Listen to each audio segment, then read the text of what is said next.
Welcome to Unit 3. Last time we reviewed 3 topics from the Jedi Handbook and the second part of the Republic. What justice really is, namely, it's the creating of an order in your soul where reason governs over emotions and desires, whereby you become one. Today's topics are 1. The third and last part of the Republic, how to become just or right, immortal, and divine. And along with this, you should read the Jedi Handbook on Plato, pages 40 to 42 and pages 5 to 8. And 2, relationships and the recognition meditation. Okay, 1, Plato. First, note that all of Plato can be summed up by this. Draw the divided line.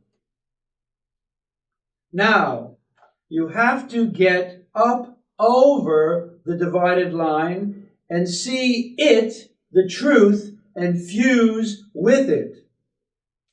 And you get up and over and see it by using your reason or consciousness, not your senses, as Plato will show with his 5 philosophical studies and the Jedi Handbook shows with the Jedi Code's methods. So, you become just or one simply by knowing the one and merging with it. 2 points. 1, you can create this order in your soul or self only if the reason part of your soul has the virtue of wisdom and knowledge in it, i.e., knowledge of truth and true reality, the good, the one. For if you lack or are ignorant of this, then money, things, sense pleasures will be more important to you. You'll be pulled apart in many different directions. I want this. No, I want that. That's pretty. That's prettier, etc. Hence, you will never be one or just. 2, you must therefore activate your reason and give it the power to be able to control your emotions and desires. Note that you have 2 main cognitive powers or faculties, reason and the senses. Reason's object is the eternal and unchanging. The senses' object is the temporal and perishable. So, in one word, reason must be educated and trained and set free from bondage to the senses and become more powerful by becoming more and more aware of true reality, i.e., of unchanging eternal forms of the good, the one. As the Bhagavad Gita says, quote, do not let your mind follow the call of your senses, end quote. Chapter 2, 6. So, to become just, according to Plato, you must exit the cave of illusion, cross the divided line, and win the knowledge of reality. You must become a philosopher, a Jedi. Briefly, love and what you love is essential for Plato. There are 2 kinds of lovers in the world. Lovers of sights and sounds, the senses, and lovers of truth, which is the primary characteristic of the philosopher, who uses his reason, not his senses, to acquire knowledge of reality. Of absolute importance is to understand that the senses are forever restricted to individuals. This individual paper, book, watch, and can never know universals or forms. The universal book, the universal watch. Reason alone can know these, which are its true and proper object. Again, sense individuals are changing and perishable, and are just transient copies of the eternal, unchanging forms, universals, or ideas. In brief, there is but one form of eternal beauty, seen by reason alone, but many instances or copies of beauty in the sense world of perishable individuals. Further, Plato's name for the arche, or force, the cause of all things, is the good, or the form of the good. Now, the key is that all the forms or universals above the divided line are ultimately contained in and dissolve into the one good, which in the end is the one reality and all that exists. And note that, as for the divided line, our concern will be only with its major horizontal division into the two worlds of reality and appearance, reason and the senses, and not its vertical fourfold division. So, what is alone important is that one must move from the one to the other, from the sense world to the intelligible world, know the truth, and become one with it, and just.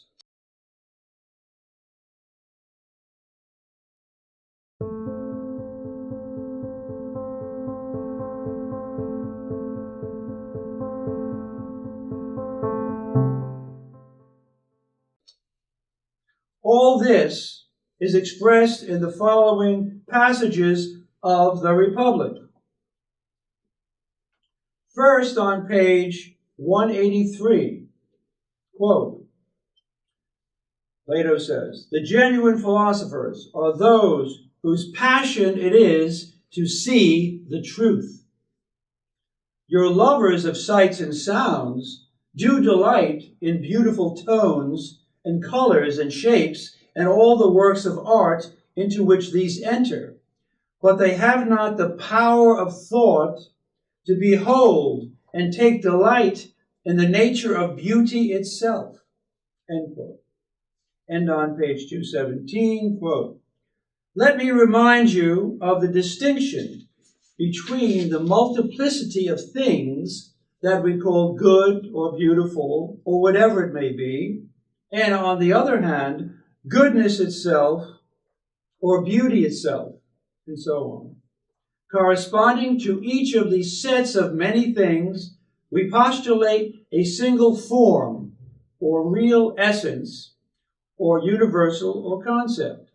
Further, says Plato, the many things we say can be seen with the eyes, but are not objects of rational thought, whereas the forms are objects of thought, but invisible to the senses. Second, on page 190, the bottom, quote, "The philosophic nature has a constant passion for any knowledge that will reveal to them something of that reality which endures forever and is not always passing into and out of existence. And we may add, their desire is to know the whole of that reality. Third, on page 197, quote, so, the true lover of knowledge is one born to strive towards reality, who cannot linger among that multiplicity of things which men believe to be real, but holds on his way with a passion that will not fail or faint, until he has laid hold upon the essential nature of each thing. And then, having approached real being, he reaches the truth and enters into union with it. End quote. That is, union with reality, the force, the point, the good. And on page 209, Plato says, quote, so, the philosopher, in constant companionship with the divine order of the world, will reproduce that order in his soul and become God-like. End quote. Simply put, because the good is eternal, immortal, and divine, when you become one with the good, you acquire and share in the good's attributes. You too become eternal, immortal, and divine, or a Jedi. Cf. 2 Peter 1:4. Okay, now we should be able to understand the famous allegory of the cave, which explains the predicament we're all in and how we can escape it. Here it is on page 277 of the Republic, slightly edited. Socrates speaks. Quote, next, said I, here is a parable to illustrate the degrees in which our nature may be enlightened or unenlightened. Imagine the condition of men living in a sort of cave underground, below the divided line, with an entrance open to the light and a long passage all down the cave. Here they have been from childhood, chained by the leg and also by the neck. So they cannot move and can see only what is in front of them, because the chains will not let them turn their heads. At some distance higher up is the light of a fire, the sun, burning behind them, and between the prisoners and the fire is a track with a wall built along it, like the screen at a puppet show, which hides the performers while they show their puppets over the top. Now, behind this wall, imagine persons carrying along various artificial objects, including figures of men and animals in wood or stone or other materials, which project above the wall. Naturally, some of these persons will be talking, others silent. It is a strange picture, he said, and a strange sort of prisoners, Socrates. Like ourselves, I replied, like ourselves. For in the first place, prisoners so confined would have seen nothing of themselves or of one another, except the shadows thrown by the firelight on the wall of the cave facing them, since for all of their lives they have been prevented from moving their heads, and they would have seen as little of the objects carried past. In every way, then, such prisoners would recognize as reality nothing but the shadows of those artificial objects. Now, consider what would happen if their release from the chains and the healing of their ignorance, their unwisdom, should come about in this way. Suppose one of them, set free and forced suddenly to stand up, turn his head, and walk with eyes lifted to the light. All these movements would be painful, and he would be too dazzled to make out the objects whose shadows he had been used to see. What do you think he would say if someone told him that what he had formerly seen was meaningless illusion? But now, being somewhat nearer to reality and turned towards more real objects, he was getting a truer view.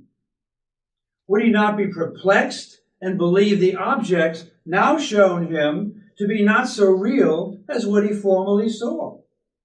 And if he were forced to look at the firelight itself, the sun, would not his eyes ache so that he would try to escape and turn back to the things which he could see distinctly, convinced that they really were clearer than these other objects now being shown to him? And suppose someone were to drag him away forcibly up the steep and rugged ascent and not let him go until he had hauled him out into the sunlight above the divided line. Would he not suffer pain and vexation at such treatment? And when he had come out into the light, find his eyes so full of its radiance that he could not see a single one of the things he was now told were real? He would need to grow accustomed before he could see things in that upper, or rather inner, world. At first it would be easiest to make out shadows, and then the images of men and things reflected in water, and later on, the things themselves, that is, the forms. After that, it would be easier to watch the heavenly bodies and the sky itself by night, looking at the light of the moon and stars rather than the sun, that is, the good, and the sun's light in the daytime.